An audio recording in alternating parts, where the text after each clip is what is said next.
여러분 안녕하세요. 오늘 연휴인데 연휴 잘 보내고 계십니까? 아마 이제 토요일이니까 이제 좀 일찍 연휴를 갔다 오시는 분들은 이제 벌써 본인 집으로 오신 분들도 또 계실 거고, 아니면 또 일요일까지 계셨다가 또 오시는 분들도 있는데, 뭐 일요일까지 계셨다 오시면 올 때 또 차가 많이 막히기 때문에 차를 타고 여행 가신 분들은 뭐 지금 돌아오신 분들도 계시지 않을까, 혹은 또 이제 월요일을 준비하는 분들도 계시지 않을까. 그래서 오늘은 뭐 이곳 방콕도 토요일입니다. 그래서 저도 오늘은 좀 한가롭게 여행에 대해서 좀 이야기를 해보려고 합니다. 여행을 이야기하는데 이곳 방콕에 오면 디지털 노마드라는 얘기가 많이 있어요. 왜 그러냐면 노마드란 말이 유목민이란 뜻이거든요. 그러니까 이곳저곳을 옮겨 다니는 사람인데, 디지털 노마드는 뭐냐면 세상이 발달되면서 저처럼 여기 와서 유튜브를 할 수도 있고요, 혹은 뭐 번역 일을 할 수도 있고, 프로그래밍 일을 할 수 있고, 또 컴퓨터로 아트 같은 걸 하고, 이런 친구들이 여기 많이 살아요. 치앙마이에. 여기 많이 몰리는 이유가 뭐 여러 가지가 있는데, 첫 번째로 인터넷 사정이 꽤 괜찮습니다. 이곳 치앙마이가 오히려 방콕보다 인터넷 사정이 더 좋은 편이에요. 저도 깜짝 놀란 게 이 호텔에서 인터넷이 지금 라스베가스나 한국보다 더 빠릅니다. 인터넷이. 그리고 한국도 인터넷이 빠르다고 하지만 한국은 한국 내에서 빠른 곳이고, 여기는 이제 다른 나라에 연결되는 인터넷도 빨라요. 그래서 여기는 이제 아무래도 내륙 지방으로 저 유럽까지 쭉 연결되어 있기 때문에 전반적으로 인터넷이 빠릅니다. 그래서 일을 수주받아서 사는 젊은 친구들이 많이 있어요. 그런 친구들을 디지털 노마드라고 이야기를 합니다. 디지털 유목민이라는 새로운 신조어죠. 뭐 그런 말이 나온 지도 한 20년도 안 됐습니다. 그래서 여기서는 뭐 어저께는 이제 디지털 노마드 컨퍼런스라고 이런 사람들끼리 모이는 이런 모임도 있었고요. 그 다음에 여기 근처에 옐로우란 카페가 있는데, 옐로우란 카페를 가면 거기는 그렇게 일하는 친구들이 수십 명 있습니다. 예, 수십 명이 있어갖고 뭐 열심히 일을 하고, 뭐 옆에 보면 프로그래밍을 하는 경우도 있고, 그 다음에 아까 말한 것처럼 아트를 하는 경우도 있고, 저처럼 유튜브 편집하는 경우도 있고, 여러 가지가 있는데, 저도 예전에 이제 한 6년 전에 여기 왔을 때는 여기 와서 프로그래밍을 하고 있었습니다. 예, 이때 당시 뭐 일도 하고, 또 컨설팅 뭐 플랜 같은 것도 짜고, 프로그래밍 일도 하고, 이렇게 와서 좀 보내는 경우가 많이 있습니다. 자, 유목민이라는 얘기를 하면 낭만적으로 좀 들을 수도 있고 아닐 수도 있는데, 제가 이곳에 태국에 이제 오기 전에 공항에서 있는데 앞에 몽골 사람들이 좀 있었어요. 근데 몽골 사람들이 여행 다니다 보면 한국인들이랑 제일 비슷해요. 얼핏 딱 보면 한국인인가 싶을 정도로 생김새나 분위기가 제일 비슷한 민족이 몽골이에요. 저는 그래서 이제 아마 한국인들하고 몽골이 DNA로 제일 가까운 민족 아닌가. 비행기가 지나가고 있어요. 비행기 소리가 들립니다. 여기가, 이 호텔이 다 좋은데 공항이랑 가까워요. 뭐 이 호텔뿐만 아니라 여기 님만해민이라는 지역이 공항이랑 좀 가깝습니다. 그래서 비행기가 종종 지나갑니다. 자, 그래서 이제 거기서 몽골 사람들 만났는데, 몽골 사람들 또 말투도 되게 한국 사람하고 비슷해요. 얼핏 들으면 저 북한 사람들 말하는 것 같아요. 한경도 사투리 같습니다. 근데 거기에 좀 러시안 말 발음 같이 뭐뭐쉬, 오쉬 뭐 이런 좀 새는 발음 같은 게 좀 들어있어 갖고, 참 듣다 보면 몽골 사람이구나 이런 생각이 드는데, 이 몽골 사람들이 원래 유목민이에요. 뭐 농사를 짓고 사는 사람이 아니죠. 푸른 초원에 살다가 뭐 풀이 있는 쪽으로 양떼들을 쭉 몰고 와서 거기는 풀 다 먹으면 또 천막을 치고 이렇게 쭉 옮겨가고, 그래서 이제 노마드의 삶, 그러면 역시 이제 몽골 사람들, 옛날에 징기스칸 이 원나라를 만들었는데, 나라를 만들었어도 나라의 형체가 없잖아요. 지금 남아있는 유적지가 별로 없을 정도로 이 유목민의 삶이고, 한국 같은 경우에는 이제 농사를 짓고 한 곳에 정착해서 사는 삶을 많이 갖고 있는데, 그래도 이제 한국 분들 중에서는 이 몽골 사람들처럼 이 유목민의 기질을 갖고 있는 사람이 있는 것 같아요. 뭐 역마살이라고도 얘기를 하죠. 저도 그런 쪽에 속하지 않나 이런 생각이 들고, 또 한국인의 일부 중에서는 이렇게 한 곳에 정착해 있는 거를 좋아하는 분들도 많이 있어요. 뭐 예를 들어서 이번에 한국 와서 뭐 저희 처형, 그다음에 또 우리 동서 형님, 그다음에 우리 조카 얘기를 나눠봐도 다니는 거 별로 안 좋아해요. 그래서 생각외로 이제 여행 가고 이런 거를 안 하고 이제 그 자리에서만 계속 머물면서 그곳에서 있는 건데, 그것도 가치 있는 삶이라고 얘기를 할 수가 있죠. 근데 이제 뭐 아무래도 이제 미국까지 오신 분들 중에서는 흔히 말하는 역마살이 좀 더 있는 분 아닌가 이런 생각이 들고, 지금 여행을 갔다 오신 분들도 아무래도 좀 여행을 더 좋아하시는 분들 아닐까 이런 생각도 좀 들고 있습니다. 오늘은 이제 여행 갔다 오시면서 차에서 그냥 쭉 들으시면 좋으시라고 그냥 이것저것 제 여행에 관한 얘기를 하는 겁니다. 이제 저도 뭐 어떤 스크립트 준비된 것도 아니고, 평상시에 좀 여행에 느끼던 거 이런 거를 좀 생각하면서 여러분께 좀 얘기를 하려고 이렇게 카메라를 킨 겁니다. 그러니까 편하게 들어주시면 돼요. 제가 이제 한 25년 전쯤에 무라카미 하루키의 소설 노르웨이 숲이라는 책을 읽고, 그 책 말고 먼 북소리라고 무라카미 하루키의 또 비행기 또 지나갑니다. 주말에서 많이 지나가나 봐요. 네. 무라카미 하루키의 먼 북소리라는 기행문이 있었어요. 그 책이 노르웨이 숲이라는 책을 원고를 쓰면서 그분이 처음에 이탈리아로 갔다가 나중에 그리스에 있는 조그만 섬으로 부인과 함께 가서 거기서 이제 몇 달을 지내면서 거기서 이제 글을 쓰면서 그 마을에서 있었던 일, 그 섬 마을에서 있었던 일을 갖다가 기행문식으로 쓴 먼 북소리라는 책이 있었는데 그때 그 책을 읽고 제가 젊었을 때 속이 울끈하는 걸 좀 느꼈어요. 이렇게 글을 쓰는 사람은 다른 나라 가서 일을 할 수도 있구나. 그런 생각을 했는데 그때 당시 막연히 그런 생각했죠. 지금은 컴퓨터가 별로 성능이 안 좋지만 나중에는 노트북 컴퓨터 하나가 성능이 좋아서 다른 나라 가서 일을 할 수가 있겠구나. 미술도 할 수 있고 컴퓨터 그래픽도 할 수 있고 이런 식으로 돈을 벌면서 다른 나라를 갈 수 있겠구나. 뭐 이런 생각을 좀 하게 됐습니다. 근데 그게 실현이 됐죠. 예, 그리고 제가 지금 들고 다니는 컴퓨터를 그때랑 비교해도 몇백 배 이상 빨라졌습니다. 그래서 비디오 편집까지 이렇게 하고 다닐 수 있을 정도로 카메라도 조그매지고 그래서 그때 당시에 디지털 노마드의 꿈을 꿨죠. 그때는 디지털 노마드라는 말도 없었을 당시고 제가 치앙마이를 몇 번 왔다 갔다 하면서 여기 이제 유러피안 친구들 웨스턴이라고 여기서는 주로 얘기하거든요. 팔랑이라고 얘기하고 이 나라 말로 이제 팔랑이라고 얘기하고 웨스턴이라고 얘기하는데 미국인들은 별로 없어요. 예, 미국은 아무래도 직항이 없어서 그런지 별로 없고 유럽 친구들이 많이 있습니다. 그래서 여기 이제 와서 정착해서 사는 사람들도 있고 아까 말한 것처럼 디지털 노마드로 사는 사람들도 많이 있습니다. 여행을 제가 참 좋아하죠. 예, 전 세계적으로 한 30몇 개 국가를 가봤고 미국도 꽤 많은 지역을 좀 다녀봤는데 여행 다닐 때마다 사람들이 저한테 하는 얘기가 있어요. 캠피디는 참 좋겠어. 영어를 잘하니까 어느 나라 여행 가든 간에 편하지 않겠어? 근데 그게 제가 유튜브 하기 전에도 그런 얘기를 참 많이 들었어요. 영어를 잘하니까 여행 갈 때 참 편하겠다. 근데 이건 여러분 진짜 오산인 게 뭐냐면 영어가 모든 곳이 다 통하는 게 아니에요. 제가 영어를 잘한다 하더라도 상대방이 영어를 못해요. 결론적으로 여러분이 손짓발짓 섞어서 하는 영어 수준이든 뭐 상대방이 어찌든 간에 상대방이 영어를 잘하든 간 커뮤니케이션 수준은 딱 그 정도란 얘기예요. 영어가 완벽하게 통하는 곳은 비싸요. 뭐든지 다. 영어가 완벽하게 통하는 곳들은 다들 비싼 곳이고, 그 다음에 이제 좀 외국인들이 좀 많이 오는 곳이고, 그렇기 때문에 좀 여러분들이 좀 편하지 않고, 좀 더 돈을 갖다가 좀 더 들여야지 갈 수 있는 곳이라서, 영어가 통하는 호텔, 영어가 통하는 관광지 이런 데 가면 아무래도 좀 바가지가 쉬워요. 그리고 진정한 여행이라고 할 수가 없죠. 왜냐하면 제가 이제 여러분께 좀 말씀드리고 싶은 건 뭐냐면, 진정한 여행을 좀 하고 싶으면 여러분이 현지인들 있는데 이런 데 가서 현지인들 음식도 먹어보고 그래야 되는데 굳이 이곳 치앙마이까지 와서 뭐 맥도날드 가고 KFC 가고 미국 음식 먹고 그러면 굳이 다른 나라까지 올 이유가 별로 없는 거예요. 그래서 제가 지금 이제 이곳에 와도 저는 영어가 안 통하는 곳을 많이 지나갑니다. 근데 여기 호텔 주인은 오늘 아침에 만났거든요. 제롬이라는 친구인데 암스테르담에서 온 사람이에요. 네덜란드 사람이죠.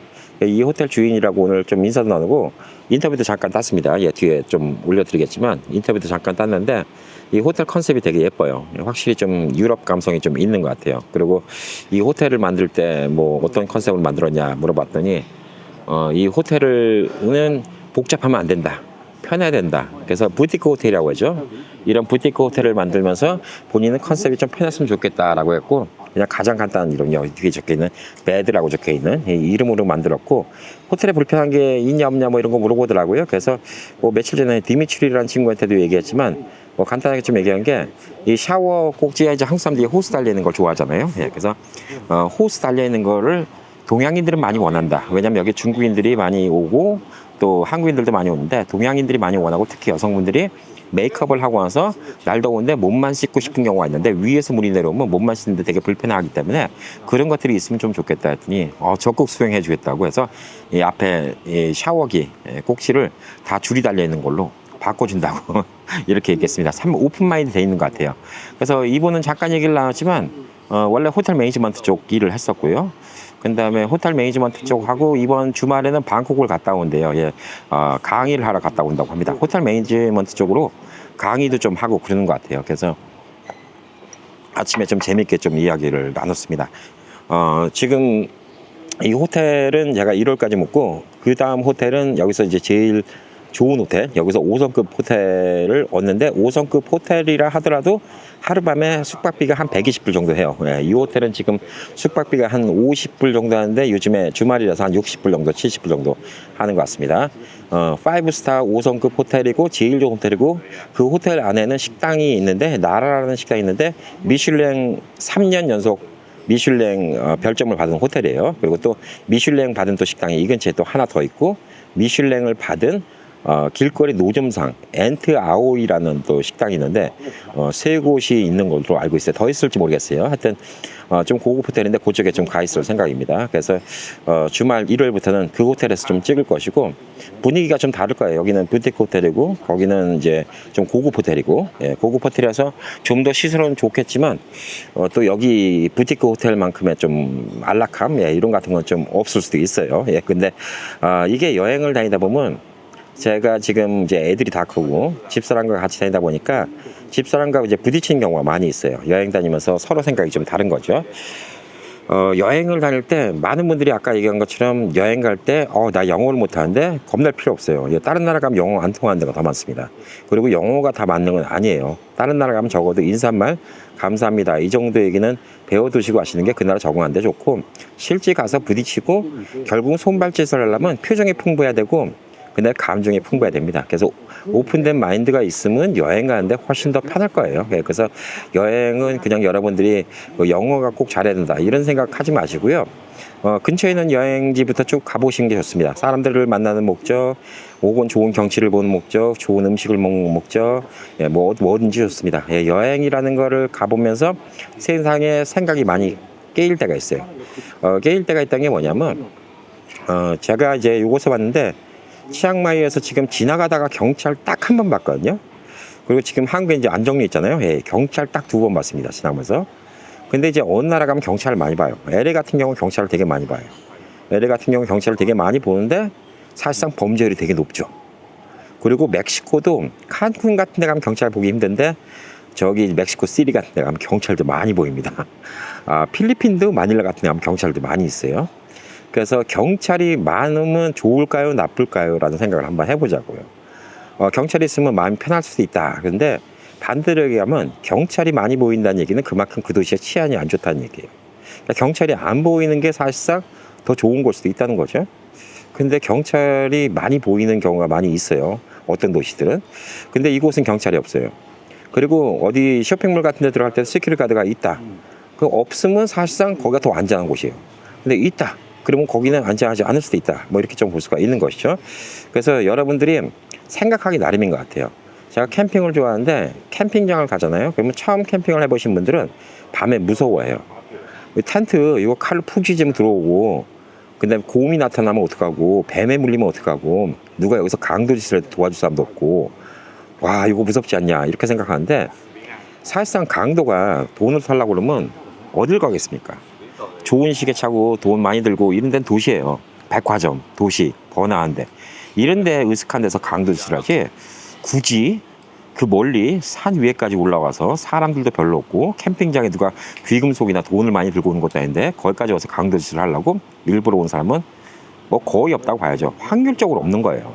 그러니까 솔직히 캠핑장에서 강도를 당한다 이런 문제는 거의 드물다고 봐야 돼요. 그리고 뉴스 같은 데 보면 뭐 저도 뉴스 많이 알려드리지만 상어에 물렸다, 곰이 공격했다, 방울뱀에 물렸다 이런 일 생길 가능성이 몇 %나 된다고 생각하세요? 제가 뭐 미국 같은 경우는 좀 길이 크니까 그렇지만 뭐 예를 들어서 뭐 이번 한국 같은 데서도 길 지나가다가 차 때문에 깜짝깜짝 놀란다고 하죠. 그 다음에 이거 방콕도 마찬가지고 치앙마이도 마찬가지예요. 교통 상황이 그렇게 좋지 않습니다. 자, 근데 깜짝깜짝 놀랐는데 그거만큼 놀랄까요? 자연에 가서 동물 보는 게? 그 다음에 교통사고 날 확률이랑 곰한테 물려 죽을 확률이랑 비교하면 어떤 게 더 높을까요? 저는 이 캠핑장에 가 있는 게 이 도시에 걸어 다니는 것보다 훨씬 안전하다고 생각해요. 그건 팩트로 말씀드릴 수 있는 거예요. 진짜 뭐 곰이나 상어의 공격을 받아서 사람이 다치거나 뭐 사망할 수 있는 이런 가능성이란 건 도시에 여행을 다니다가 교통사고 날 가능성보다 훨씬 더 적은 거예요. 그렇기 때문에 생각에 다름만 조금만 있으면 이 캠핑이란 게 몇 번 익숙해지면 별게 아닌데 처음에는 이제 캠핑을 쫙 다니다 보면 사람들이 무슨 생각하냐면 이거 무섭네. 이거 어떻게 이런 데서 자? 근데 불편해. 씻는 것도 없고 그 다음에 동물들도 나올까봐 겁나고 밤에 깜깜한데 무슨 일이 있어도 아무도 안 도와주니까 무서워. 예, 이런 생각을 할 수가 있는 거예요. 이곳 치앙마이는 방콕에 비해서도 발전이 많이 더뎌요. 넘버원의 도시는 방콕이고 넘버투의 도시는 치앙마이인데 규모는 10분의 1밖에 안 돼요. 그러니까 한국도 좀 서울 쪽으로 많이 편중됐다고 하지만 한국과 부산, 서울과 부산의 차이보다 훨씬 커요. 왜냐하면 부산은 서울 인구의 3분의 1은 살거든. 근데 여기 치앙마이는 두 번째 도시라는데 방콕 인구의 10분의 1도 안 살아요. 그래서 길을 다니다 보면 한국에 한 1960년대나 70년대나 있을 만한 그런 널판집 판잣집도 있고요. 한 7, 80년대쯤에 있을 만한 그런 좀 깔끔한 양복집도 있고, 전통 가옥, 한국식으로 따지면 한옥처럼 생긴 이런 이제 집들도 있고, 그 다음에 초현대식 백화점도 있고, 이렇게 멋있는 부티크 호텔도 있고, 이 과거와 미래가 공존하는 곳이 이곳 치앙마이입니다. 한 시간적으로 봤을 때는 50년이 한꺼번에 다 공존되는 것 같아요. 제가 이제 한국의 안정리 좀 좋아하는 게 뭐냐면, 안정리 조금만 옆으로 나가잖아요. 예. 조금만 옆으로 나가면 집들이 아직도 80년대 집들이 많이 있어요. 근데 옆에는 또 건물들이 있고, 근데 또 미군도 상대로 하니까 뭐 완전 미국식으로 돼 있는 데도 있고, 그래서 안정리도 재밌는 곳인데 이곳은 뭐 이 차이가 한 50년 정도가 좀 차이가 나는 곳입니다. 그래서 여기 골목을 어느 길을 가면 밤에는 불야성이에요. 게다가 특히 이렇게 더운 지방은 낮에는 사람들이 안 돌아다니고 밤에 돌아다녀요. 거의 더우니까. 그래서 한 8시부터 한 새벽 2시까지가 번화한데, 그때 이렇게 길 다니면 뭐 휘황찬란해요. 사람들 많이 걸었고. 그러니까 전혀 위험하다는 생각이 안 드는데, 조금만 골목 들어가면 으슥해요. 사람도 없고 가로등불도 없어. 그러면 이제 겁이 나죠. 겁이 나는데 사실상 이곳 범죄율이 훨씬 낮아요. 사람들이 좀 숨바꾼 것도 있고, 아무래도 또 관광지구니까 물론 자잘한 범죄는 많이 생겨요. 여기도 관광객들이 많이 오니까 예전 같지 않고 남의 물건 훔쳐가는 일도 생기고, 관광객 상대로 바가지 씌운 것도 생기고 그런다고 하지만, 물론 10년 전에 치앙마이 같지는 않지만 그래도 사람들이 순박한 곳이에요. 근데 여기는 CCTV가 큰 길가에 있는데 골목골목은 CCTV가 없어요. 한국 같지 않아요. 한국은 골목골목도 CCTV 다 있거든. 그러니까 한국도 밤에 걸어다니는 게 위험하지 않다는 게, CCTV가 있으면 안전하다고 생각하는 거예요. 근데 진짜 안전한 건 뭘까요? CCTV가 없어도 마음 놓고 걸어다닐 수 있는 게 진짜 안전한 곳이라고 좀 이렇게 볼 수가 있어요. 예, 그래서 여러분이 미국보다 못 사는 나라, 한국보다 못 사는 나라, 그러면 우리는 막연하게 공포심을 갖는 경우가 많이 있어요. 거기 가서 위험하면 어떡해? 뭐 근데 막상 생각 같지 않다는 얘기예요. 캠핑장 가는 거하고 되게 느낌이 비슷해요. 캠핑을 안 가본 사람들은 캠핑 가면 위험해서 어떡해? 근데 막상 캠핑을 몇 번 가보면 그다음부터 익숙해지는 거죠. 저도 이 동남아시아 처음 왔을 때는 이 방콕이라는 데를 처음 오고, 태국이라는 데를 처음 오고, 필리핀을 가보고, 라오스, 캄보디아 이런 데 가볼 때는 처음엔 다 겁이 났어요. 무조건 다 겁. 왜냐하면 뭐 건물도 낡고, 사람들도 막 깜잡잡한데, 막 옷도 허름하고, 저 사람들 나 털어가는 거 아니야, 뭐 강도 당하는 거 아니야, 나 외국이냐고 날 노리는 거 아니냐, 별의별 생각을 다 했는데, 다녀보니까 그런 일들이 오히려 미국보다 안전하다, 이런 생각이 들더라고요. 미국에서 대도시에 사시는 분들, 뭐 LA, 뉴욕 뭐 이런 데 사시는 분들이 참 미국의 대도시가 예전 같잖아요. 예전에 미국도 30년, 40년 전에 비하면 지금이 훨씬 더 위험해졌죠. 그래서 LA 같은 데 사시면 이 범죄율이 꽤 많고, 교통사고, 총기사고, 지금 독립기념일 연휴 동안도 제가 뉴스를 전해드리면서 별의별 사고가 다 있어요. 뭐 총기사고도 나고, 당연히. 예. 그런데 LA를 이렇게 쭉 다니다 보면 이 밤에 다니기가 위험하죠. LA 한복판은. 그래서 그 전에 그런 일이 있었어요. 제가 이제 20대 초반 때 걸프전 전쟁이 일어났어요. 제가 이제 징집 1순위였거든요. 조금 전쟁이 더 길었으면 저도 이제 미국에서 셀렉티브 서비스라는 걸 했기 때문에 징집을 당할 수도 있었는데, 징집 1순위 일 당시에 제가 걸프전에 만약에 끌려갔으면 아마 중동까지 갔을지도 모르죠. 근데 그때 나중에 전쟁이 끝나고 나서 그 걸프전에 참여했던 군인들, 젊은 사람들 숫자가 10,000명이잖아요. 20,000명이 2만 명. 그 10,000명당 사망한 사람 숫자를 갖다가 발표를 했는데, LA의 그 10,000명의 젊은이들이 LA 같은 도시에 있다가 교통사고나 총기사고나 혹은 뭐 다른 뭐 불미스러운 일에 엮여서 사망하거나 다친 숫자보다 적은 거예요. 그러니까 그 얘기는 뭐냐면, 우리 부모님 입장에서 자녀가 군대 갔다가 중동을 갔어요. 중동을 갔다가 뭐 전쟁터에 끌려가면 되게 위험하다고 노심초사하고 맨날 걱정할 텐데, 막상 거기 가 있는 게 LA 한복판에서 그냥 애들 사는 것보다 훨씬 더 안전할 수도 있다는 게 그게 팩트이기 때문에 뭐 그런 거 생각하면 사실상 그렇게 생각하는 거 차이로 되게 다를 수 있다 이렇게 볼 수가 있는 거예요.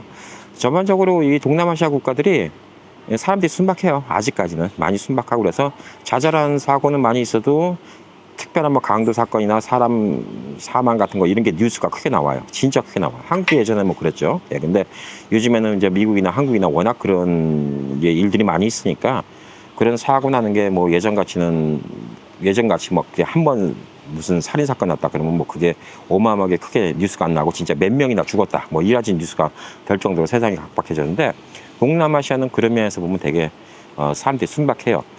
여기 지역에서 뭐 우리 한국 분들이 많이 가는데 보면 베트남 요즘에 베트남 많이 가고 필리핀 많이 가고 이곳 태국 많이 가고 라오스 캄보디아 가신 분들은 있긴 있는데 좀 드물긴 하죠. 거기도 자연 공간이 예쁘니까 자연을 보러 가신 분들은 가시고 아무래도 이제 앙코르왓 때문에 캄보디아 가시는 분들이 좀 있고 앙코르왓은 요즘에 좀 인기가 많이 사글러든다 해요. 예.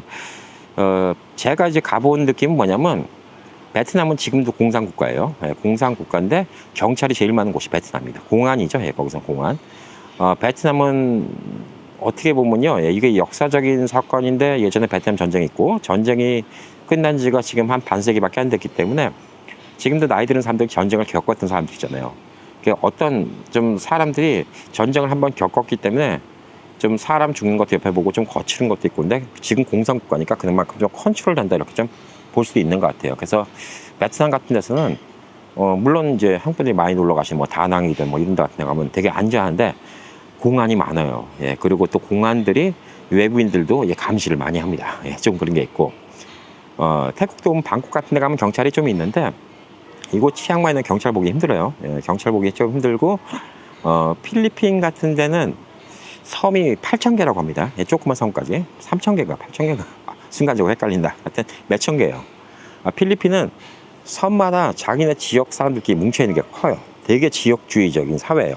그리고 또 스페인이 아니라 필리핀은 스페인의 식민지였기도 하고 또 미국의 식민지였기도 하기 때문에 사람들은 그냥 정부니 뭐 이런 거 관심보다 그냥 우리 동네, 나인 동네만 잘 살면 된다. 이런 게 있어요. 그래서 필리핀 가면 좀 많은 분들이 실망하시는 게 우리 동네 사람들은 사기 안 쳐도 되는데 다른 동네에서 온 사람들은 사기 쳐도 괜찮아. 우리 동네 사람 아니니까. 좀 이런 지역주의가 좀 강해요. 보편적으로 좀 그런 게 있는 것 같아요. 제가 예전에 뭐 필리핀 한 번 갔을 때는 그때 쿠데타가 있었어요. 보라카이라고 유명한 섬에 갔죠. 예, 지금 뭐 필리핀 마닐라 섬에는 뭐 탱크가 들어오고 막 군인들이 막 무장을 하고 총을 메고 돌아다니는데 이 보라카이 섬은 평화로워. 거기는 뭐 그냥 다른 세상 얘기예요. 그러니까 필리핀 사람들은 이제 좀 지역주의 이게 좀 강하니까 그런 것 때문에 좀 상처 입는 게 있고 그다음에 라오스, 캄보디아 같은 경우는 좀 여기서 또 다른 나라에 비해서 못 살아요. 예, 그러니까 앙코르 같은 데 가도 이제 어린아이들이 돈 달라고 그러고 물건 팔고 막 이런 거 보면 좀 마음이 안 좋을 때도 있죠. 좀 그렇고 아무래도 좀 발달된 것도 여기만큼 발달되지 않았으니까 그런 것도 있고 태국이 이제 저 같은 경우도 태국을 좋아하고 한국 분들이 태국 좋아하는 이유 중에 하나 따져보면 태국 사람들이 마음이 넉넉해요. 우선적으로 외세의 침입을 받아본 적이 없던 나라고 그다음에 이 왕이 쭉 통치하던 나라인데 왕에 대한 신임이 되게 두터웠던 나라예요. 먼저 번 왕까지는 적어도 그랬어요. 예, 지금 왕은 통치를 얼마큼 잘하는지 모르지만 먼저 번 라마 9세까지 푸미폰 국왕까지는 통치를 잘했던 나라고 그다음에 사람들이 불교를 믿는 사람들이 많아요. 불교를 뭐 거의 믿는다고 봐야죠. 예, 근데 이 근처에 또 의외로 또 교회가 있습니다. 지나가다 보니까 교회가 있었어요. 예, 근데 불교 믿는 사람이 많이 있어요. 그래서 다음 생에 좀 내가 더 잘 태어나기 위해서 동물들이나 다른 남들한테 대하고 이런 것들에 대한 마음가짐이 좀 다른 게 있어요. 태국 사람들이 남이 밥을 사면 부자가 가난한 사람한테 밥을 사면 가난한 사람들이 이제 부자한테 밥을 얻어먹는 거를 창피하게 생각 안 해요. 부자도 밥을 사주는 거 당연하게 생각해요. 무슨 생각이냐면 나는 먼저 번 생에서 좋은 일에서 부자로 태어났지만 다음번 생에도 또 좋은 삶으로 태어나려면 내가 가진 게 많을 때 이 사람들한테 많이 베풀어야 된다. 이렇게 좀 생각하는 게 있고 가난한 사람들도 부자들이 돈 쓰는 거에 대해서 내가 막 위축된 게 아니라 내가 그래도 전생에 뭐가 잘못한 게 있으니까 이번 생에는 이렇게 고생을 하겠지. 그렇지만 이번 생 내가 잘 살고 있으면 다음 생에는 잘 태어날 거야. 이런 생각을 좀 갖고 부자들이 밥을 산다 그러면 별로 뭐 거기에 대해서 개의치를 않는 것 같아요. 예, 그리고 오히려 부자들도 내가 좋은 일을 할 수 있게 기회를 준다 뭐 이런 마인드를 갖고 있으니까 부자들도 이 가난한 사람과 어울리는 게 되게 좀 허물없는 편, 이런 느낌이 좀 있고, 특히 동물들한테 되게 잘해요. 그리고 태국은 군대가 징병제긴 한데 뽑기제입니다. 예. 모든 남자가 다 군대 가는 게 아니라 통에다 집어넣고 제비 뽑기를 해요. 예. 제비 뽑기를 해서 군대 들어가냐 안 들어가냐, 이걸 뽑는데, 군대 가는 친구들도 있고 제비 뽑기에 이제 뭐 군대가 당첨 안 돼서 군대를 안 가는 친구들이 있는데, 군대를 안 가는 친구들은 승려를 몇 년 동안 출가하는 경우가 있어요. 예, 많이들 그렇게 해요. 그래서 절에 들어가서 몇 년씩 출가를 하고 아침마다 탁발을 하러 다니고 이런 거를 거의 다 합니다. 그래서 이게 강제적인 건 아니라고 하는데, 태국 사람들의 이제 마인드는 뭐냐면, 우리 한국에서도 그런 거 있었죠. 요즘엔 그런 얘기 안 하지만 예전에는 남자가 군대 갔다 와야지 그래도 좀 사람 구실한다, 사람 된다, 뭐 이런 식으로 얘기하는 것처럼, 여기 있는 사람들도 그냥 라마승 탁발 같은 거 좀 해봐야지 어른이 된다, 뭐 이런 마인드가 좀 있는 것 같아요. 그래서 거기를 갔다 오는 게 의무는 아닌데 꽤 많은 친구들이 그렇게 합니다. 물론 대도시에 요즘 젊은 친구들은 그렇게 안 하는 경우도 많이 있어요. 예, 그렇지만 꽤 많은 친구들이 좀 그렇게 일부러 스님이 되는 경우도 있고 그러기 때문에 되게 불교적인 색채가 좀 강하다. 그래서 남한테 좀 베푸고 이런 게 좀 강하다라고 보여집니다. 요즘에는 이 치앙마이에 중국인들이 되게 많아요. 예, 아까도 옆에, 바로 옆에가 이제 스모킹 에어리에요. 사람이 별로 없어. 일부러 여기 잡았는데 스모킹 에어리에 있으니까 이제 다른 분들이 와서 담배를 피니까 연기가 이제 쓱 이렇게 날아가고 그랬을 거예요. 예, 근데 이 중국인들이 많은 게 비자가 서로 사고 면제가 돼갖고 중국인들을 많이 들여보낸다고 합니다. 그래서 중국인들이 이제 여기 많이 오면서 오히려 이제 유러피안들이 많이 안 보여요. 아까 말한 디지털 노마드, 일하러 온 유러피안들이 많이 안 보이는데, 그래도 아직도 그분들이 와서 이렇게 아트 같은 것도 하고, 컴퓨터 일도 하고. 근데 여기 이 베드 호텔 사장님이신 제롬 씨, 제롬 씨는 암스테르담, 네덜란드에서 왔죠. 네덜란드 더치 사람인데 와갖고 이렇게 또 이쁜 호텔도 운영하고 이런 사람들이 있습니다. 자, 중국인들이 많이 오고 또 관광객들이 많이 오고 그러면 이 불미스러운 일이 생겨요. 예, 뭐 한국같이 카페에다가 노트북 놔두고 그다음에 뭐 전화기 놔두고 이래도 안 훔쳐간다, 이게 아닌 게, 관광객들은 자기 나라 돌아간다고 생각하는데 이게 양심의 비양심적이면 훔쳐갈 수가 있는 거예요. 그래서 한국같이 안전하지 않아요. 근데 한국이 뭐 양심적으로도 좋아진 것도 있지만 한국은 CCTV가 많고 그 동네 사는 사람들이니까 뭐 훔쳐가면 찍혀놓으면 잡히잖아요. 근데 이 사람들은 뭐 비행기 타고 떠난다, 내일 떠나는데 어디 카페에 있는데 아무도 없는데 전화기 좋은 게 있어, 그러면 쓱 집어갈 수도 있는 거거든. 그래서 여기 이런 데 여행 오시면 조심하셔야 돼요. 근데 이 태국 사람들, 치앙마이 사람들은 얼마나 순박하냐면, 모르죠. 지금 6년 지났으니까 어떨런지 모르겠는데, 제가 6년 전에 여기 왔을 때 여기 치앙마이 대학교라고 태국에서는 두 번째로 규모가 큰 대학교입니다. 대학교가 엄청나게 커요. 한국의 서울대 땅만큼 커요. 예. 그래서 거기 가면 이제 학생들이 스쿠터를 타고 다니는데, 이 여학생들이 스쿠터를 이쁘게 헬멧 같은 걸 되게 이쁜 걸 사요. 막 헬로키티 그려져 있고 막 이런 거 같은 거. 근데 그 헬멧 같은 거 그냥 스쿠터 위에다 얹어 놓습니다. 누가 쑥 집어갈 수 있어요. 근데 아무도 안 집어가니까 그렇게 놔두는 거예요. 그러니까 이 태국인들만 있는 사회에서는 이 CCTV가 없어도 남의 것 물건을 훔쳐가는 일이 없다는 얘기예요. 그 대학교는 뭐 관광객들이 오는 곳이 아니잖아요. 저는 궁금하니까 한번 가봤지만. 그래서 이 태국인들만 있는 곳은 그만큼 좀 안전할 정도로 이 태국 사람들의 마인드, 이런 게 되게 좋다, 이렇게 좀 볼 수가 있어요. 아직까지는 되게 순박하고 착하다, 이렇게 좀 볼 수가 있습니다. 그만큼 믿고 살아요. 믿고 살고 남의 물건 탐내지도 않고 그런 면들이 참 좋더라고요. 그리고 또 재밌는 것 중에 하나가 이곳 태국은 대학생들이 교복을 입습니다. 한국의 한 80년대 교복 같아요. 위에 하얀 셔츠, 블라우스, 그다음에 깜정 치마 혹은 깜정 바지, 이런 걸 입고 다니는 학생들이 많은데, 여기 또 태국 사람들이 좀 덩치도 좀 왜소하고 좀 애텨 보이고 그러니까 고등학생인가 이렇게 오해할 수가 많은데, 대학생입니다. 대학생 낙숙사라고 하나? 대학생이 아마 그럴 거예요. 그래서 대학생들이 교복을 입고 다니는 이유가, 우리 같으면 대학생이라 돼서 어떻게 창피하게 교복 입고 다니냐 이런 생각하는데, 여기는 있는 집 자녀들만 대학교 다니는 거예요. 그리고 또 공부 좀 하는 애들만 대학교 다니는 겁니다. 그 얘기즉슨 뭐예요? 나 대학교 다닌다는 게 사회에서 어떤 엘리트층으로 취급을 받아요. 태국이 되게 평등한 나라라고 얘기했지만, 그래도 태국은 양반 상놈 이렇게 딱딱 구분은 짓지 않지만 귀족층, 그다음에 무산층, 서민층, 천민층 이런 게 어느 정도 이렇게 보이지 않는 벽이 있는 나라예요. 그래서 적어도 대학교 다닌다 그러면 이제 중산층 이상은 되는 학생들이고 공부도 하는 학생들이다. 그래서 오히려 그 학교 다닌다고 교복을 입고 다니는 게 평상시에도 교복을 입고 다녀요, 이 친구들이. 이게 뭐냐면 나 대학생이다라고 얘기하는 게 자랑스러운 거지. 한국을 따지면 예전에 이제 일제시대 때 뭐 이수일과 심순애, 예. 이수일과 심순애였죠. 놔라, 뭐 김중배의 다이아몬드가 그렇게 좋았단 말이냐 하던 시절에, 예. 그 이수일이 맨날 그 제복 교복에다가 망토 두르고 나오고 막 그러잖아요. 그러니까 그때 당시에는 대학교 다닌다는 게 끝내주는 뭐 이런 느낌을 줄 때가 있었잖아요. 예. 대학교 다닌다는 것 자체가 상류층이다. 그래서 여기 태국에서 교복 입고 다니면 예, 대학생입니다. 그래서 평상시에도 교복을 많이 입고 다니는 좀 그런 모습을 좀 볼 수가 있어요. 그리고 이곳 여행을 이제 오셔갖고 동남아시아 여행 같은데 오셔갖고 여기는 지금 관광객이 너무 많이 오니까 너무 많이 바뀐 게 웬만한 식당 가면 메뉴판에 3개국어 적혀 있어요. 영어, 한국어, 중국어.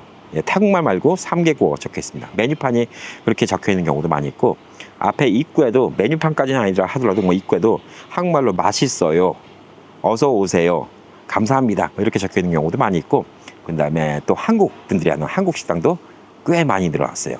엄청나게 많이 늘어났어요. 예전에는 몇 군데 없었거든요. 한 두세 군데인가 뭐 이 정도 있었던 것 같고 방콕에 한 10대 개 있었던 걸로 기억하고 있는데 요즘에 한류 약품이 장난 아닙니다. 그때 예전에 대장금이 히트 쳤을 당시가 한 20년 전이죠. 예. 그때 당시에 태국 왔을 때 길에 지나다 보니까 대장금이라고 붙어 있는 식당이 있는 거야. 한글로 대장금. 그리고 이영애 씨 대장금 모습 그대 입간판이 이렇게 서 있었고 한국 식당인가 보다 그러고 딱 들어갔더니 태국 분이 사장님이셨어요. 예, 그러니까 한국말 좀 하실 줄 아는데 얘기 들어보니까 한국에서 노동자로 몇 년 일하면서 요리 좀 배우고 한국 식당에서 일하면서 그래서 여기 와서 한국 음식 좋아해서 한국 식당을 차렸습니다. 그래서 태국인이 만든 한국 식당. 근데 아무래도 이게 좀 맛이 조금 미묘하게 달라요. 예, 그리고 재료 수급도 좀 달라. 그러니까 뭐냐면 고춧가루를 이 사람들이 그냥 매우면 된다 그러니까 이 한국 고춧가루 갖고 오면 비싸잖아요. 그러니까 수입된 거니까 여기 태국 고춧가루 이런 거 쓰면 맛이 미묘하게 달라지거든. 아무래도 달라지죠. 근데 그 차이를 못 느끼는 거야. 예를 들어서 한국 사람이 태국 와서 여기 태국 사람들도 액젓을 많이 먹거든요. 근데 여기는 이제 민물강에서 잡은 걸로 만든 액젓이 많이 있습니다. 뭐 남뿌락이었나? 예, 하여튼 여기 이제 남이라는 남찐 뭐 이런 소스가 있어요. 예, 남볼락, 남볼락 뭐 이런 같은 거 이제 액젓이 있는데 민물 액젓인데 뭐 너무 비리잖아. 예, 뭐 약간 비리죠. 뭐 액젓이야 원래 다 비리죠. 근데 또 비행기 지나갑니다. 여기는 새 소리도 많이 나는데 중간중간에 이렇게 비행기 소리도 많이 나요. 그래서 이 한국 분들이 여기 와서 이 액젓 종류가 몇백 가지가 있는데 그 맛의 차이를 못 느껴요. 시장에 가면 액젓 파는 집이 드럼통을 몇십 통을 팔아요. 한국도 액젓이 많잖아요. 근데 그 액젓의 차이를 알고 이 요리에는 이 액젓, 이 요리에는 이 액젓 이걸 하기 힘들잖아요. 그리고 혹시 유럽 같은 데 가면 이제 치즈가 많잖아요. 이 요리에는 무슨 치즈, 이 요리에는 무슨 치즈. 우리가 그걸 구분하지 못하는 것처럼 이제 태국인이 한국 음식 만들면 조금 차이가 있는데 요즘엔 좋은 게 이제 한국 분들이 하시는 식당이 많이 있는데 게다가 한국 마켓도 하나 생겼습니다. 여기에 지두반 마켓이라고 생겨갖고 한국 고춧가루 들어오고 다 들어오니까 이제는 여기서 한국 음식 먹는 게 뭐 한국하고 똑같습니다. 예, 한국하고 똑같아요. 제가 해외 나가서 한국하고 음식 맛이 제일 근접하다고 얘기할 수 있는 데가 어디였냐면요. 북경이었어요. 북경이 서울과 되게 가까워서 재료를 다 공수해 보거든. 예, 그래서 북경이 꽤 한국과 음식이 맛이 근접했죠. 물론 일본도 이제 한국 음식 잘하는 데가 많이 있죠. 예. 그런데 이제 북경 이후로 이거 치앙 마시도 한국 음식 이렇게 맛있게 먹을 수 있나? 예, 이런 생각이 좀 들 정도로 여기도 많이 바뀌었습니다. 그래서 지나다가 한국 음식점 만나고 사장님 만나면 인사하고 팥빙수도 먹고 예, 음식값도 싸고 예전같이 또 비싸지도 않아요. 예, 음식값도 싸고 그래서 즐겁게 좀 보내고 있습니다. 자, 그래서 저는 이 호텔은 제가 이제 7월 1일 날 와서 일요일까지 7월 7일까지 여기서 묵기라고 7월 7일부터는 다른 호텔로 옮겨가는데 이 동네에서는 제일 비싼 호텔이에요. 제일 비싸봤자 120불이에요. 예. 제일 비싼 호텔인데, 물론 미국에 비하면 엄청 싸죠. 예, 이 동네에서 120불이면 꽤 비싼 겁니다. 예, 꽤 비싼 거예요. 하루 일당이 20불, 30불 이런 나라에서 120불이면 꽤 비싼 거라고 볼 수가 있겠죠. 자, 그 호텔을 가면 그 호텔 나름대로 또 좋은 게 있을 거예요. 분명히 좋은 게 있을 건데, 거기는 좀 번화가예요. 그 호텔에 길만 건너가면 백화점이고, 그 호텔 같이 연결되는 미슐랭 3년 연속 상을 받았던 레스토랑이 있고요. 그 레스토랑을 이곳 태국에서 둘이 밥 먹으면 한 100불 이상 나오는 집이고요. 그 다음에 바로 옆에 쇼핑몰에도 또 미슐랭 상을 받은 또 식당이 있고요. 그 다음에 길 앞에 가도 또 고급 쇼핑몰이 있고 이런 곳이에요. 그러니까 사람들이 되게 많아. 저는 이제 거기가 이제 번잡하다고 좀 싫을 수가 있는데 어떤 분들은 이제 그런 데 가지 마음 편한 분이 있다는 거죠. 그래서 제가 말씀드린 게 뭐냐면 영어를 잘해서 여행을 가는 게 아닙니다. 사실 말씀드리지만 보통 로컬을 가면 영어가 안 통해요. 어느 나라 가든 간에. 영어가 뭐 모국어 있는 나라는 생각보다 적습니다. 영어를 모국어로 쓰고 있는 나라는 많이 없어요. 생각보다. 근데 영어가 많이 통한다는 거는 그냥 고급 호텔이나 뭐 공항이라든가 이런 데가 통한다는 얘기지 영어가 모국어에 있는 나라는 별로 없고 영어가 길어서 거의 안 통한 나라는 일본, 뭐 중국 이런 데 안 통해요. 근데 필리핀도 저 시골 깡총 가면 안 통해요. 필리핀 영어 잘 쓸 것 같은데 태국도 이 시골 깡총 가면 안 통합니다. 그나마 여기 치앙마이니까 영어 하는 친구가 많은 거고 오히려 모국어로 쓰는 말 중에서 제일 많은 건 스페니쉬예요. 그래서 참 희한한 게 지구상 인구 중에서 가장 많은 사람들이 쓰는 말 그러면 그거는 영어가 아니라 중국어예요. 중국이 벌써 15억 인구가 있으니까. 그리고 지구상에서 가장 많은 나라가 쓰는 말은 스페니쉬입니다. 왜냐하면 중남미 다 스페니쉬 써요. 그리고 스페니쉬를 쓰면 유럽 가서도 통하는 데가 꽤 많아요. 은근슬쩍. 그래서 예전에 스페인 함대가 그렇게 뭐 신대륙을 발견하면서 쭉 다녀왔고 중남미, 포르투갈어와 스페니쉬는 좀 다른데 스페니쉬를 쓰면 포르투갈어 쓰는 사람들이 대충은 알아들어요. 거의 뭐 제주만 하고 서울말 정도 이 정도 좀 차이라서 스페니쉬를 쓴다는 게 되게 중요하고 영어는 관공서에서 쓰죠. 그래서 미국에서 이제 LA 같은 데서는 이제 히스패닉 상대로 비즈니스 하시는 분들 스페니쉬 좀 하시잖아요. 예, 그런 분들 오히려 스페니쉬가 이득될 때가 있고 그 다음에 요즘에 동남아는 워낙 중국 여행객들 파고 갖고 요즘에 만나자마자 저한테 또 맨날 니하오 이렇게 인사를 합니다. 그래서 여기 이제 일하는 여기 태국 아가씨 한 분도 아침마다 니하오 그래갖고 폼판 꼰 까올리 그랬어요. 그러니까 저는 한국입니다. 폼판 꼰 까올리 그랬더니 감사합니다 안녕하세요 하더라고요. 네, 호이시와 하니마 그래갖고 중국말 할 줄 아냐고 그래갖고 워시 한국어 했더니 복잡한 말은 몰라. 근데 또 중국어를 먼저 배운 거예요.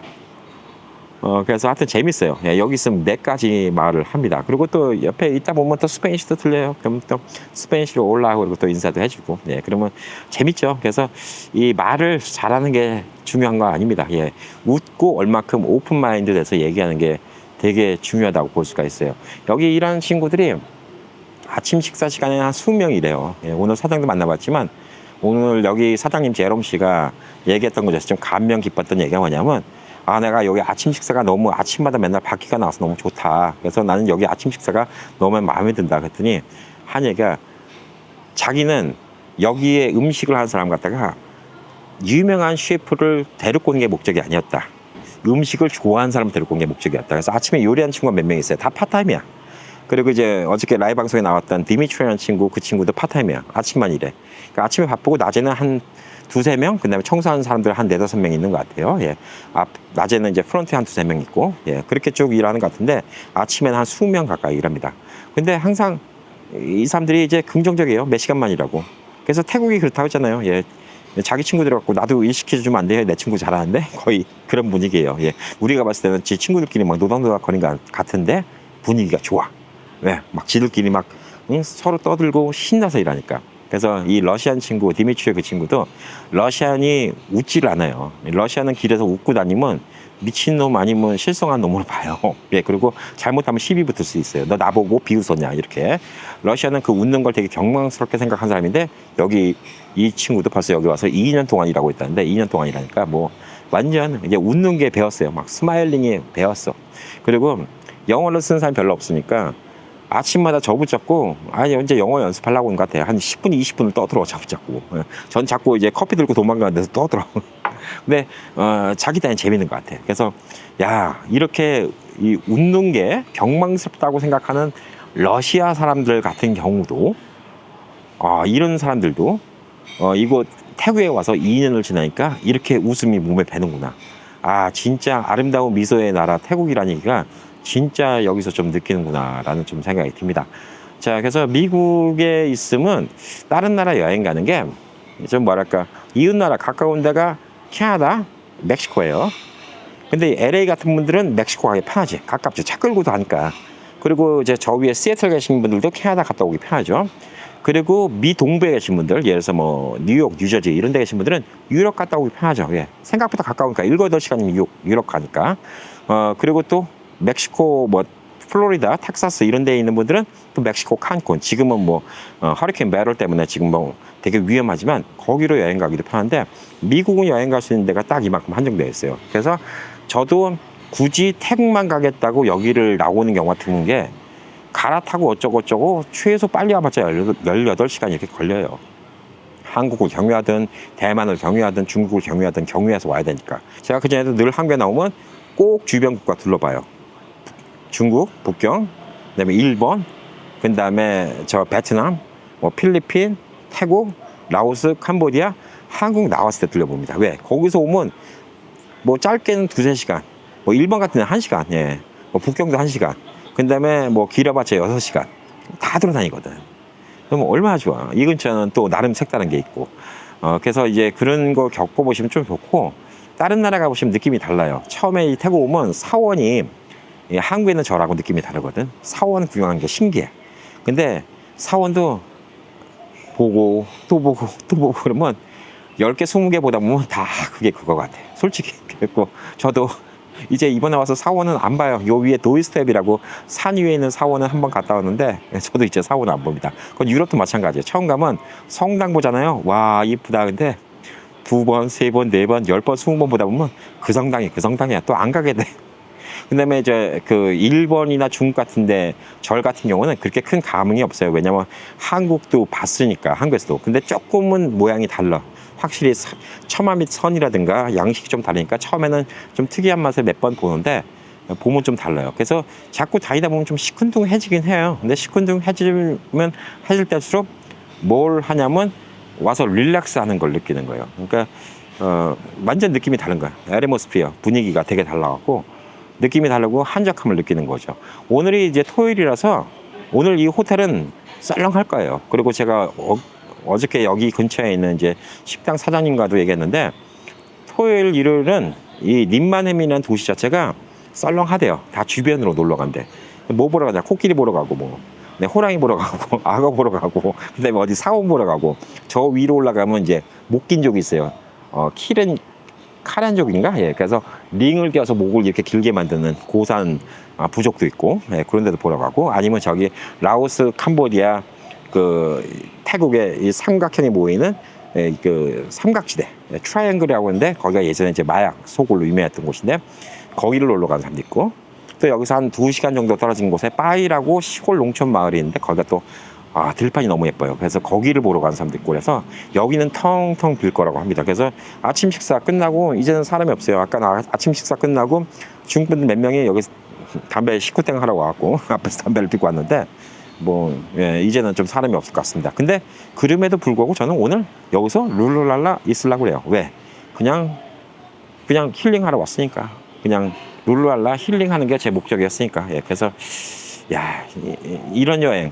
그러니까 어떤 분들은 온 김에 어디도 구경하고 해야죠. 근데 몇 번 오면요, 예, 온 김에 뭐 어디 구경하고 뭐 그런 게 없습니다. 예, 구경은 초창기 볼 때 나간 거고, 저도 치앙마이 이번에 4번째인가 왔으니까 이제는 뭐 온 김에 구경 뭐 이런 거 없습니다. 그냥 슬렁슬렁, 예, 동네 걸어다니고 구경하고 쉬고 이게 그냥 제 여행이 돼버렸어요. 근데 이 치앙마이가 변한 것 같은데 변하지 않았어요. 예. 물론 없던 빌딩도 생기고 없던 호텔도 생기고 좀 그래갖고 좀 놀라는 경우도 있지만 거리 구석구석의 분위기, 이 바이브라는 거는 예전하고 좀 비슷한 것 같아요. 그래서 여러분이 이제 만약 여행을 이제 원하신다 그러면 그 겁을 내지 마세요. 예, 영어가 중요한 것도 아니고요. 그다음에 길 잊어먹으면 어떡하나. 뭐 잊어먹은 것이 뭐. 그리고 돈을 많이 들고 다니지 마세요. 예, 그게 최고예요. 그냥 그날 쓸 만큼만 딱 들고 다니세요. 예, 그러면 어디 가서 나쁜 일 당한다 하더라도 액땜 했다. 그리고 그냥 그 돈 한 200불. 왜냐면 이제 동남아시아에서는 100불 어치만 환전해서 들고 다녀도 꽤 큰 돈이거든. 100불 어치 환전하면 3,600바트예요. 근데 3,600바트를 제가 지금 와서 하루 동안 3,600바트를 쓴 적이 없어요. 나가서 밥 먹고 마사지 받고 어쩌고 저쩌고 뭐 쇼핑 좀 하고 그래도 3,600바트를 못 써요. 물론 아까 말한 미슐랭 레스토랑 가면 3,600바트로 밥값을 다 내고 와야 될 수도 있지만 네.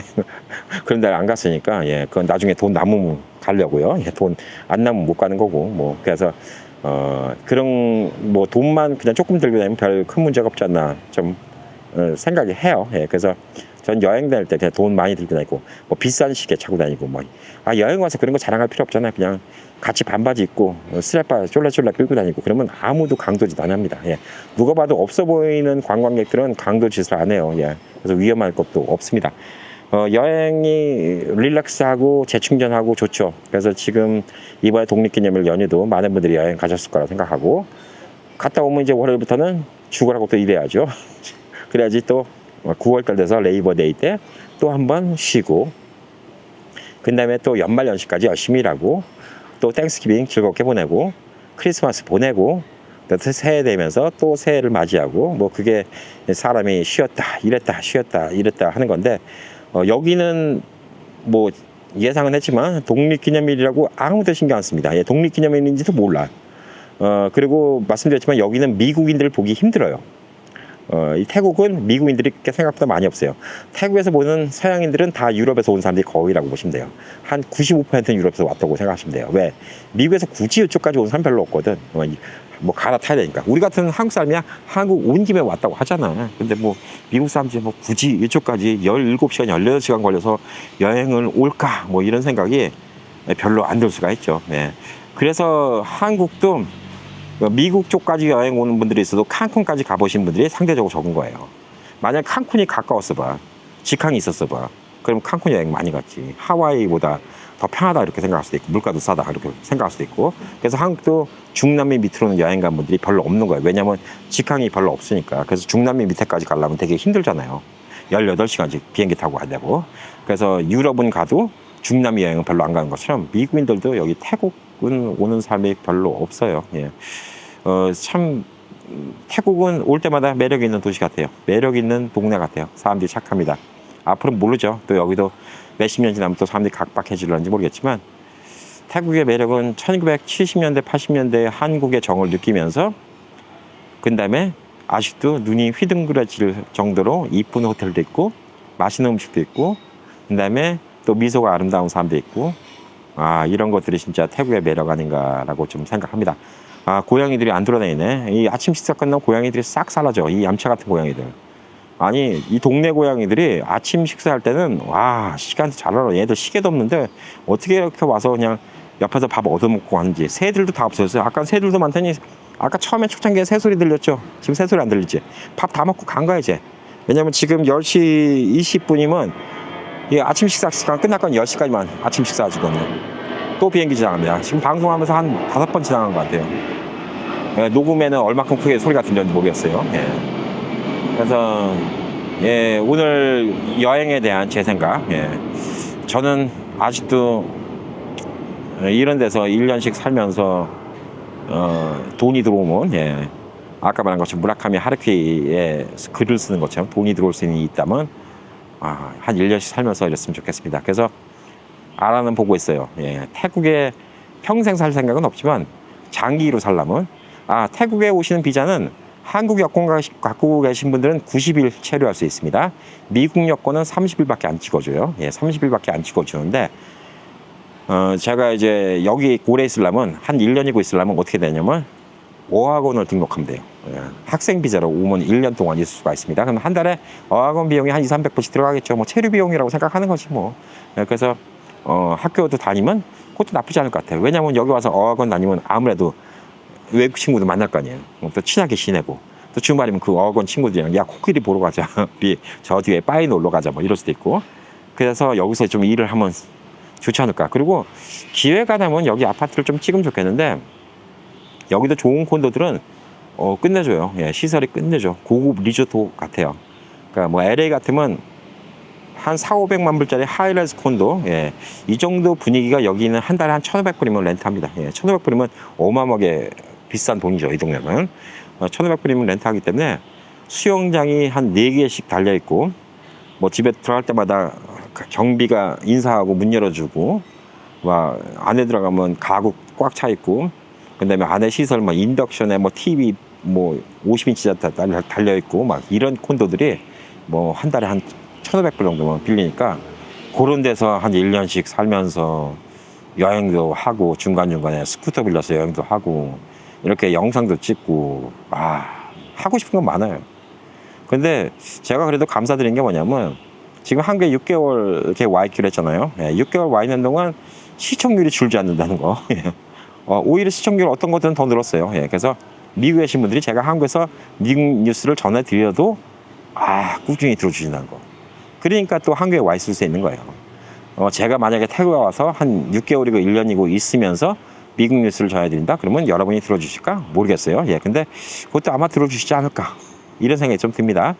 그리고 제가 이제 여행까지 와서 뉴스 하나 고생 많으세요 라고 얘기해 주신 분들이 많은데 제가 이제 여행 와서도 방송을 찍는 이유가 뭐냐면 어차피 방송을 여기 시간으로 아침 일찍 찍어요. 그리고 제가 일찍 일어나요. 그리고 태국은 또 한국에 시차가 2시간 있어갖고 여기서 새벽 6시에 일어나도 한국 8시에 오전. 그러니까 6시부터 일어나서 할 일이 없어. 그리고 뉴스를 제가 궁금해서 봐요. 제가 궁금해서 뉴스를 보니까 또 제 입이 간질간질 거려. 이런 사실은 빨리 알려드려야 되는데 제 입이 간질간질 거려. 그래서 뉴스를 하는 거예요. 뭐 힘들어 죽겠는데 여행까지 왔는데도 그냥 힘들 텐데 그냥 우리를 위해서 뉴스한다. 너무 그렇게 부담 안 가셔도 돼요. 제가 입이 근질근질해서 뉴스를 하는 거고 여기 와서도 뉴스는 보고요. 아침에 나면 뉴스를 하고 아침부터 또 할 것도 없어.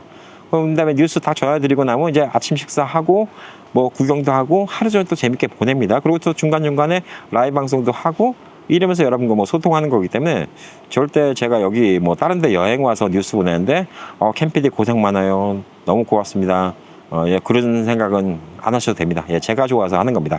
그리고 뉴스를 안 하다 하잖아요. 그러면 좀 뭐랄까 익숙치 않아요. 그것도 맨날 해버릇 해야지. 그리고 또 며칠 사이에 뉴스가 있었으면 그 뉴스랑 연결이 돼야 되니까 제가 뉴스를 안 볼 수가 없습니다. 그래서 미국 뉴스 알려드리는 거는 제가 어느 나라 가 있든 간에 할 거예요.